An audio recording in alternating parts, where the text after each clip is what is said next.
bapak segala penfitnah, bapak segala penipu. Guys, hari ini ketua-ketua bahagian di Negeri Sembilan telah pun mengeluarkan kenyataan media. Mereka semua sepakat menyatakan yang Cikgu Bat ini pengkhianat. Untuk maklumat hampa, semua 7 bahagian Bersatu Negeri Sembilan sepakat bermesyuarat dan melabelkan Cikgu Bat ni sebagai pengkhianat. Saudara-saudara, di Negeri Sembilan ada 8 bahagian semuanya. Dan 7 bahagian bersetuju melabelkan Cikgu Bat sebagai pengkhianat.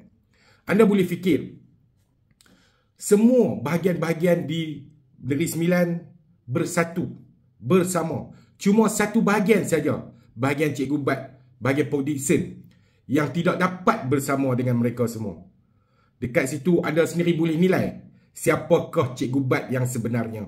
Ya, memang dialah yang sedang memporak-porandakan Bersatu dari dalam sekarang ni.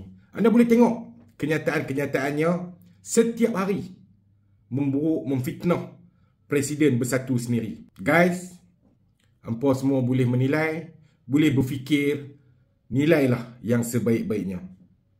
Hari ini cukup 3 hari cabaran saya untuk fitnah yang Cikgu Bat tuduh kepada saya.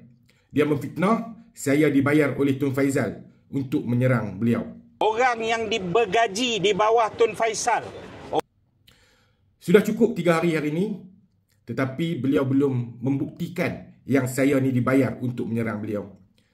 Guys, sekiranya sampai tengah malam ini belum lagi ada bukti yang ditunjukkan yang saya ni dibayar, esok saya akan menabalkan yang Cikgu Bat ni dialah bapak segala penfitnah, bapak segala penipu, bapak pepecah belah, dialah bapak baruah kasut, dan dialah bapak pengemis QR.